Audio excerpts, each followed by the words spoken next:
Hello and welcome to another episode of Literary Gladiators, the show where we discuss and debate literature in all of its forms. If it's written work, it's game. Let's meet the panel. Andrew. Hi, I'm Jesi. Charlie. And I'm Josh. And we want to welcome Andrew back to our panel. Welcome back. Hey, thanks. It doesn't feel like I really left. Andrew, Thanks, guys. his last appearance was at the season 7 finale. Yay! It must have been years ago. I mean, we missed you. We're so happy Yeah, that you came back to our panel, and You do. This Oh, is season yeah. 9 we're in, right? 10. 10. Oh my gosh, Yeah, 3 seasons? I don't even know where it goes. Yeah. And we're going to be going over an author that's just awesome. I think that He's one of my personal favorites. I'm now a fan. I'm officially a fan. I've been looking to read more from Robert McCammon, aside from his short story Eat Me. He is... People classify him as a horror writer, but he does not classify himself as such, and it's really took a dampering to his career. It really, at one point, he actually walked away from his career. I think in 20 years, he only wrote one book. Because he saw himself as either historical or mystery, a little bit of both, or he didn't want to be classified, but yet Unclassified, but society And likes to do everybody those is going to things. classify everybody for But something. we're going over Boy's Life, and I have so many great things to say about this book, but I think we'll start with the discussion starter, and That's this is a going good to be place to one. start. This is going to be we're going to go down the line. I like lines. What part of this book stuck out to you the most? And we're going to start with Andrew. Oh, man. I'm going to have to say the obvious, the coming-of-age aspect of it. Only because I felt the things that the boys, did when, I spent a lot of my growing up in Ohio in the summers, and it had the same exact small-town feel as Upper Sandusky, Ohio, and I could identify, like, when Corey Mackinson, the main character, was turned on to the Beach Boys that one summer at the pool, and he had the peanut butter milkshake, and it was one of those moments where everything was perfect and right, and I remember when I first was turned on to Ben and Jerry's and heard Sonic Youth. It was like the same, I don't know, it was the same feel. So I mean, that's a real small aspect of the book, but that's what touched me. I loved it even about the Beach Boys. I get around. I loved it even more when they were at the picnic and the Reverend Bosette comes over randomly to this younger girl, like a teenage girl, and he stomps on her radio. That Reverend was pretty comical. And, he just cracked me up. A jerk. Yeah, and then he has a whole service where he's gonna take on Lucifer. And spoiler, a monkey gets loose. This is a discussion. Madness. The discussion subject to spoilers, and that's just. But he's just too much. Jesi, with. So I'm going to go actually with what I feel like was maybe the main point of the book was the magical aspect of it. He talks about it in the beginning, how adults kind of lose the magic that children have, and I mean, it's not... I think it's an overall theme here. You see the magic of the lady. You can see, old Moses probably isn't actually as big and scary as, he believes him to be when he sees him. And, it's just, being a small innocent child and how magical and big the world is. And I just loved that. And... like, especially the lady. She is like my favorite. Like, I loved her. She's a great character. And we were talking about it outside. The whole like, oh well, I need help with my math test, and she's like, oh, potion number 10. Yeah. It's just milk with nutmeg. Don't worry, honey. It's just like, and it like she plays along with the fact that she, the kids think that she's this like. Crazy voodoo woman, so she plays along with it and gives him the confidence he needs to pass his math test so he doesn't have to go to summer school. I should have some. And so I don't know, I liked the whole magical aspect of being a child. It's going to lead me to my point, but I want to see what Charlie says. Well, what I was going to say is this is a little bit of a downer, but all these events that took place, all these horrible events, and I think that they claimed the lake itself was bottomless.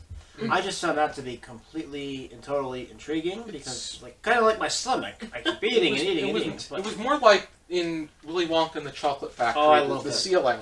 Yeah. Where that's what I took. Only instead of something that's going to chop them up, it's just something that's going to. It's more like quicksand. Oh yeah, well, like that can always be it. But I found that to be. I mean, that's just one of the very few things, but very few things. One of the few things I found to be the most interesting out of so many of them. But and as you said, it's a coming of age novel, but also just like I said, all these things that are happening to this poor kid. I mean, when you watch, and of course we're opening spoilers here, but when the car was driven into that bottomless lake, that's going to stick with you for a little bit. Mm-hmm. That's going to stay with you. It's his dad, Tom, him seeing the face of the and he was the not dying just, and a dead person in that lake, and then how that car just sucks right in. Yeah. But, I mean, I put in my note here, Summer from Hell. Because that's in a way what it was. It was actually the whole year, because each segment, it's spring, summer, fall, winter, and then the epilogue. Yeah. But I like how he went back to revisit, and they're like, this is where I grew up, kids. Mm-hmm. And I think eventually the town became abandoned and whatnot. Yeah, but everybody left. Yeah. But everybody. I would say mine goes off on what Jesi had to say. The somewhat magical, supernatural elements. I like that very but much. Yet, all of these things could possibly happen. Mm-hmm. There's a touch of reality to everything that happens. I think it's like everything seems magical because he's a kid and doesn't understand why it's happening the way it is. Mm-hmm. And I like that it was written like that. And the horrors come from actual people. The Branlin the Branlin brothers, which I like how they were so creative with how they were usually in a book with bullies. The bullies are brought down at the end. These bullies are brought down toward the middle of the book. Yeah, it was fairly soon. And one of them actually made something of themselves. The youngest one did not. Yeah. Their parents were a bunch of jerks. Yeah. Not my child. When you say, well, those people need to put up with that. It's how about a matter of you take responsibility for your kids and when like you first meet them and they're like beating up on the kids while they're playing baseball. Yeah. And then the sheriff goes to the door and he's like, oh, well, they said this. He's like, well, I heard that he threw a baseball at my son, so technically it's his fault. And it's like, wouldn't have thrown a baseball if he wasn't beating up another kid. Like, Nemo. Poor little poor Nemo. I loved Nemo. Yeah, Curlis. Yeah, Nemo Curlis. He was a little unsung hero. So cute. Yeah, Him and his great pitch. Yeah, he had an arm. I loved him. Yeah. And it's a shame that his their whole life revolved around his dad selling shirts. Yeah, the shirt business. Yeah. You're not going to sell shirts down in Hickville, Alabama. Yeah, it was a wrong spot. I would not have said that, but in going to go up to our Zephyr, Alabama. Yeah, but at least you have to be in a more urban or even suburban area, somewhere northeastern U.S. So that was moving. That was the first place he made friends too. Nemo. So. But it's always good to have friends. But you also had the Blaylocks, who were the biggest dicks that were there. They were the bootleggers. It's all started with Donnie and how he brought Ben Sears' dad out to see a meteor. That was a great moment. Like that whole chapter where they're talking about like Mr. Sears like leaving, and you're thinking it's all about the aliens. It correlated with the movie. Yeah, because he was a different person when he came in. But it was like alcohol. Yeah, you could sense it with the mom. The mom didn't want him going with Donnie, and then like you could sense it. And then before that, there was a description of the dad, and he really sounded dorky. He had like a little bit of overbite, and he was like goofy. But then when he came back, he was like a totally different animal. But and when you kind of think about it, because this was like at the very super towards the beginning of the book, so it really kind of, and you're already talking about the murderer and the guy standing in the woods. So I already had, at least at this point, like, okay, is this a supernatural kind of thing? I'm not sure yet. And then when it got to that point, that's when it like kind of showed me that it's like, it's supernatural in the eyes of a kid. And in the eyes of a kid, you know, your father, you know, leaves to go with this guy. He comes back smelling of something bad, and he's mean, and he's nasty, and he's saying terrible things. He's a different person, and in a way that's kind of like an alien that they witnessed in the movie. And it really, like, it was just blended so nicely together that, again, it just was like, okay, it's not supernatural, it's real life things happening, and this is just how they're interpreting it as children. And also, that's like the first instance you see Donnie Blaylock. You like subtly, like you like gradually like see more of the Blaylock throughout the novel. It's like you get kind of a description of Donnie, and then you kind of see whole Bigham family in the they woods. have a huge influence. It's like that's the thing. There's a great sense of prestige and who knows who in the whole. They influence law enforcement. Yeah, the mayor's almost definitely bought in some it's way. Painted to the best one though was Vernon Thaxter. Oh yeah, because they just let him walk who in around the like world? That. Yeah, if it wasn't for his dad, because he owned it. Nobody in there. Nobody's. They were talking about the dam, being able and like to, they had to like stop the flooding, and he just walks into a building all naked, and he's just like, guys, no, it's okay, I'm naked, it's all good, but. We're gonna help these people, or I'm gonna tell my dad. But he was awesome. The best part though was when he invites, after Corey wins the writing, he gets third place in the writing contest. He invites him to come to his mansion for dinner, and then with the train. Vernon wants to eat with Corey alone. That was a little unsettling. A naked man, a 40-year-old naked man wanting to eat with a 12-year-old. He was 12, right? It's lined up to be completely.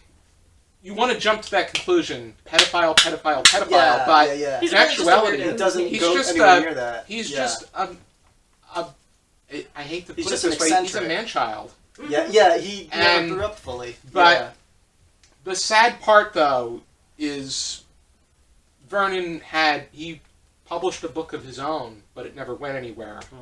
And pretty much the monologue that he gives about his failed writing career is very reflective of the situation that McCammon was in, because after this book, he only wrote one more book until he went on his hiatus. And he was in a depression because of very similar things where they wanted him to constantly change the story, change it to their liking, when Vernon he liked the story as it was, and it also reflects in his train set of Zephyr, and how he cares so much about his town, even though they see him as nothing more than a ridiculous nut job. You could tell some people respect him, though, because when he did, like, walk up into the church, you know, or wherever it was that they were having that meeting about, like, you know, who's going to help the people down, I can't remember the name of the town, but, you know, build the dam to help stop the floods and things like that. You know, he kind of came up in, and some of them were, like, yelling and giggling, but then other people, like Corey's parents, like, sat and were a little bit more respectful, you know, so it's like some of them did respect him, and whether it was because of, you know, the influence he had with his father his or dad not, like, had a huge influence on the town. That's why he was taken seriously, was because of his dad. If it wasn't for his dad, he would have been his dad owned the dairy that Tom worked for. So that had a lot to do with. And speaking of the dairy, he revealed a really important clue at their dinner too. He said, "You find someone who doesn't drink milk, and you have your killer."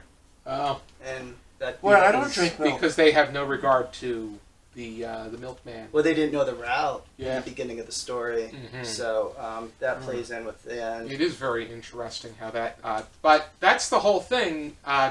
You would think that these antagonists are going to be. It's going to be antagonist after antagonist at the end, but they go one by one as the story progresses. The Blaylocks, you would think that they would be brought down further into the end, but they take them down and imprison them. Yeah. I would say they're involved in something awful at the end, but they're not the murderer. No. So that was who else was there? Was somebody? Dick Multy. Oh, the mailman, was he? No, he was. The mailman was Gerald Hargison, but he was a coward because he let his buddy, his KKK buddy, I'm trying to remember which when he was Dick Multy was the one that got smothered by the bomb, and when okay, yeah, like there's so many characters. There's a lot of characters, but they're all very well fleshed out. Yeah, I think that it's just like you can. It's almost as if he like went to a small town and sat there and wrote like everybody. Everybody has took notes. Like, this guy's running. Everybody has dimension, and there's very little middle of the road. It's either you really like them and or show empathy for them, or you really hate them and show a sense of despise, or you love to hate them, like you make me want to hate Reverend boy. Blissett. Yeah. Another one I wasn't fond of was Granddaddy Jaybird. Oh yeah, he was. He was. But he had like kind of like he started. There was some reverence to him in the beginning. Like he was like the source of Corey's like adventure and everything. But then you find out like I think he got into the gambling with the Blaylocks. And first it was the Easter when he was a coward. And he just totally like copped out on the family. Ran off. And then but the poker game was just that was the tops. Yeah, it was like he just and Corey had to walk home like miles in the heat. The doctor had to bring Corey home. Yeah, but he was a scumbag. And, yeah, but there's people like... But even so, if you think about it, like, in a small town, in the middle of, Deep South, this is what a small town was like. These are the people that were around. Yeah. I think and that's what it's like. I mean, you hate them, but at the same time, it's like, those people were around. They existed, and I'm sure something very similar to that has happened to somebody somewhere. Well, they're portrayed in a very... real sort of in a real way. And especially because this is... 1964, this is the turning point as far as civil rights is concerned. Yeah, and this is civil rights time. Yeah, this is the Civil Rights Act was signed in 1964. And that was somebody expressed their love for George Wallace. That was the winner of the poem. I wanted to just say one quick thing. I mean, as you said, 1964, the Civil Rights Act was signed, and that was a turning point for all of mankind. Yay, us. But there was also a TV show called The Andy Griffith Show, which did take place in that time. And it was a small town, everybody knows each other. I know the milkman, I know the sheriff, I know this, I know that. So you all knew each other. But that was... It was a small enough town, too. Exactly. And then there was another show, which was in the early to mid-70s, called The Waltons. John Boy, all these people. Good night, John Boy, good night, that was actually, some people don't know this, and I didn't too until I was told, it was actually based on true events from John Boy's account. He lived through that. And it was just, again, everybody knows each other. Mm-hmm. They were the, it's terrific. So I was able to relate to that in a way too. Mm-hmm. You get kind of the same feel from this book, that, like, maybe everything isn't so made up. I wonder if, like, with how specific, the characters were and, the magical kind of how things happened, events that happened in this book, too. I wonder if, maybe he had some experiences growing up that he kind of, like, put into this book, maybe? I think there were a lot of reflections of McCammon's very own life, because he's from Alabama. He's from Alabama. The character was born in July of 1952. His daughter is also named Sky, which, funny enough, like the Beach Boys. In that epilogue, you had no idea it was a girl until he mentioned. I think, I know what you're saying. Yeah, I was tripped up by that as well. He just referred to his child as Young'em. Yeah. And playing with baseball cards, which you would generally assume that it's a boy, but that shocker, his his wife's name is his ex-wife's name was Sally. In this case, it was Sandy, but the story was released in 1991, and that's where the present day is. So, but I think his parents had a bit more of an artistic background. They weren't. I think these parents were more working class. Yeah. Well, I mean, if you think about it too, if you're gonna like kind of base, you know, if you're gonna base the story in like a small hometown, there was really no money, I guess, in being more artistic and things like that. So, I mean, it kind of made sense to make them more working class. The general shop owner. Yeah. You know. And I think it really added to the atmosphere too. Yeah. Because McCammon was from Birmingham, so that's a different kind of environment. And I think that this called for a more rural, close environment, because there are a lot of characters as it is to be able to unite them in some way, or to unite them and flush them out in some way, shape. Also, with delivering dairy at that time is when supermarkets were starting. It was a turning point. Yes, big time. Yeah. So it was a good illustration of the changing time. Yeah, I think you had to have that turning point, because the fact that it really had an impact on Tom, which I thought Tom was, Corey's dad was just an amazing character. Oh yeah, absolutely. He was such a stand-up guy. Yeah, I like the That's fact, why the episode made me tear up a little bit. Yeah, I'm not going to reveal. This is a discussion. So when he talks about what is like, his mom having a new husband, it's like he's a great guy, but he's not my dad. He died from cancer in 1978, and then she remarried on a cruise, or she met. She met someone on a cruise. Yeah. That was just a heart-wrenching moment. But when he said it's like he's a nice guy, but he's not my dad, I kind of choked up. It was moving. The interaction between the two of them when he goes back to his house is just heartbreaking. Yeah. That whole exchange. So. Shows he was a really good dad figure. Some of the best dialogue is with. But it's just great that he's a pacifist in the way that he doesn't want to. He was never into physical sports and picking fights. Right. His dad was trying to push him to become a football player, not his thing. And he was hesitant when it came to the modes of defense that he had to take in order to stand up for people. He knew it was right. It goes to show that there are so many people that are nothing more than bystanders, and they are when the opportunity comes, they're going to run away from the problem as opposed to step up and do something about it. Right. And then even the antagonists have proven that they or people that are supposed to do something. Even the mailman, Gerald Hargison, when he sees his KKK buddy Dick Multy under the bomb, he rushes out of town as soon as possible. But that also leads me to Lightfoot. Gordon Lightfoot? No. Oh, the early morning, Marcus right? Lightfoot. He's the... Oh, the fix-it handyman. The handyman. Oh, you can't have a superstar without him. Yeah. He was just... Yeah, he's classy. He's fun. He was the one, because Tom felt that somebody needed to save Dick Multy. That I think it was right that they ditched the moment that he found out they were a KKK person, because he could have very well been connected to the events at hand. But having Lightfoot come in, and he was looking for somebody white to save him.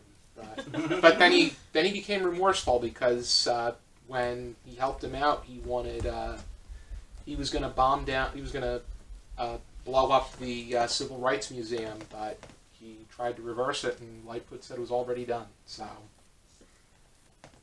that was, and then you see him at the end too, which when he's the groundskeeper.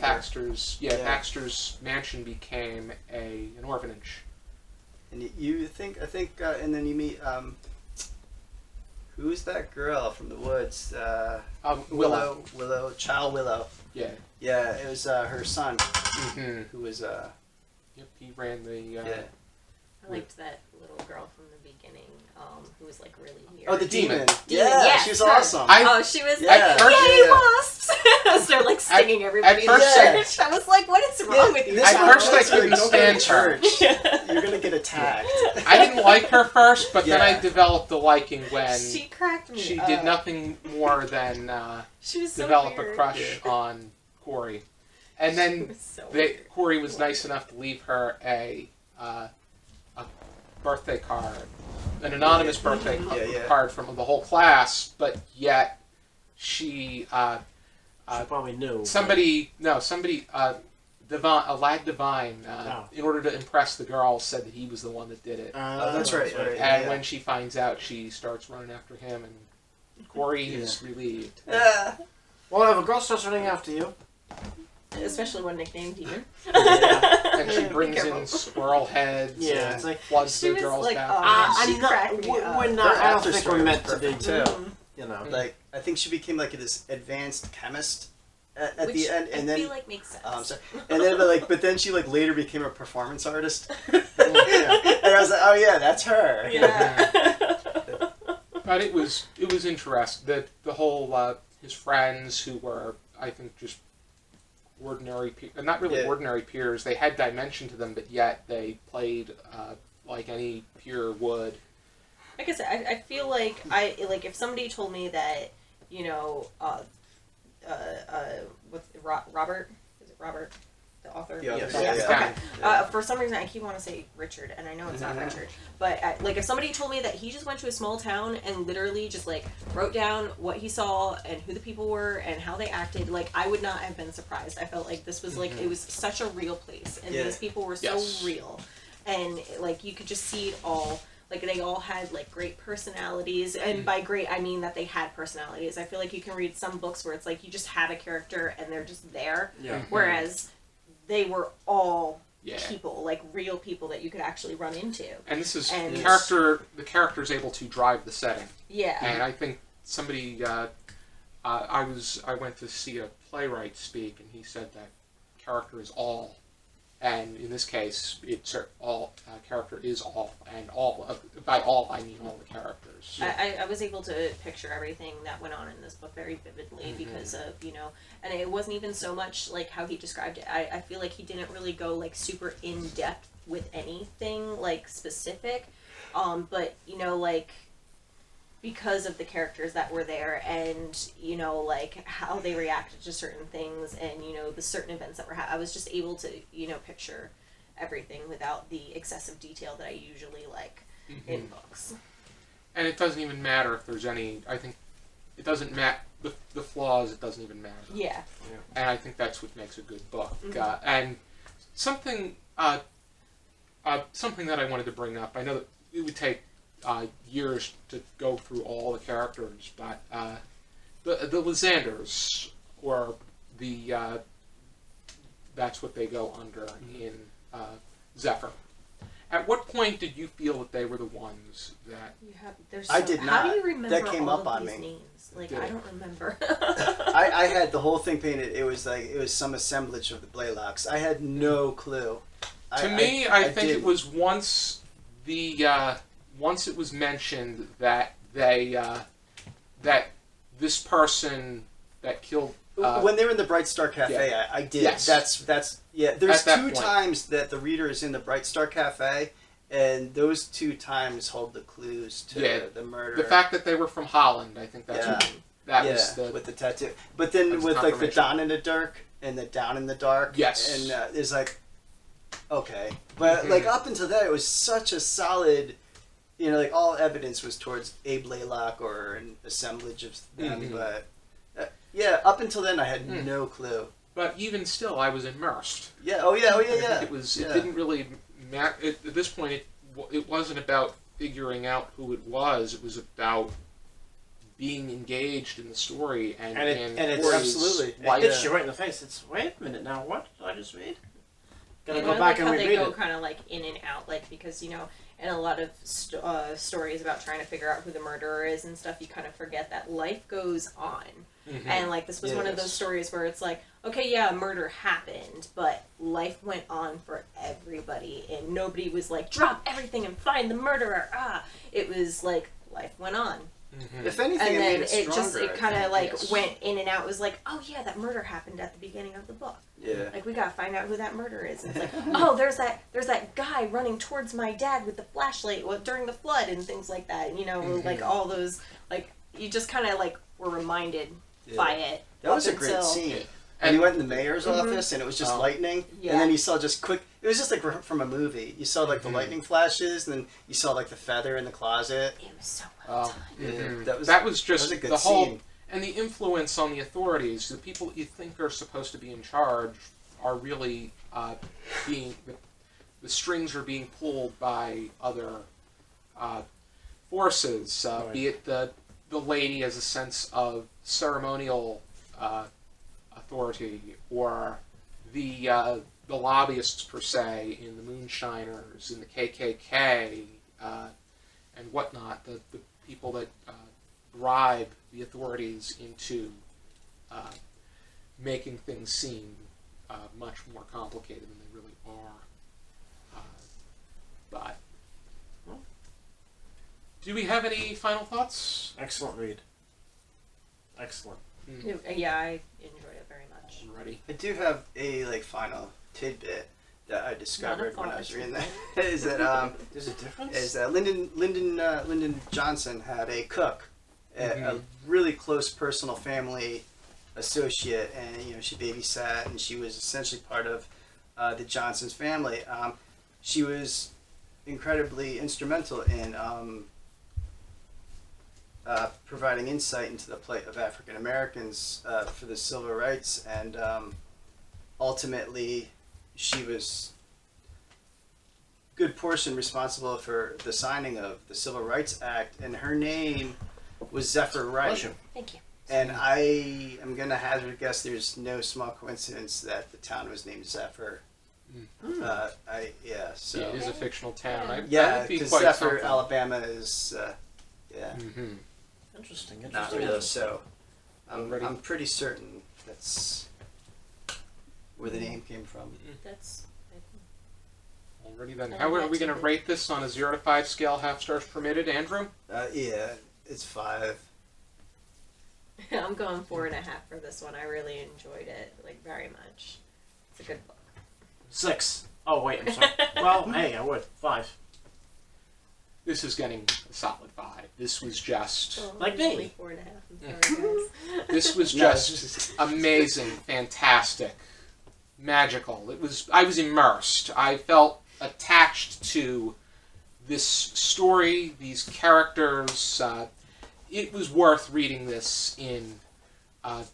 Spending my whole day reading 300 pages of this book.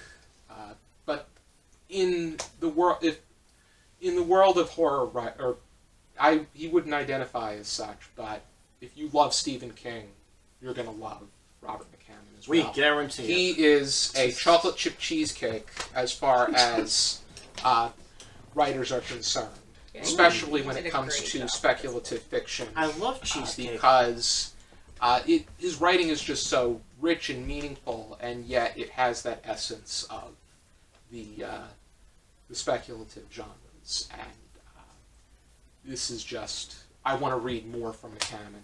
It's a shame he hasn't written as much as he possibly could. I definitely want to have his entire collection. I highly recommend Swan Song. Yeah, that was his... That's a personal... That's like a magnum opus of his. That was mentioned in the Great American Read. I want to read time. Mystery Walk, Gone South, Stinger, Usher's Passing. It's just I bought the 5, and Kieran from Hooked on Books in Wildwood, which has become a favorite bookstore of mine. He loves Robert McCammon's works as well, and he's just I'm just amazed. This is just fantastic. I think that he does everything right, and it shows. Mm-hmm. If you're interested in reading Boy's Life, here is my copy from Pocket Books Fiction. I bought this from Atlantic Books several years ago. This is the second book of his I bought. The very first time I bought a McCammon book was actually at Columbus Farmers Market at the book stand. It was Mystery Walk. That's my biggest peeve. Yeah, I hate that. But it's on the Kindle Unlimited. That's what I was trying to say. Thank you for tuning in to this episode, and be sure to join us next time for another episode of Literary Gladiators. For now, keep reading.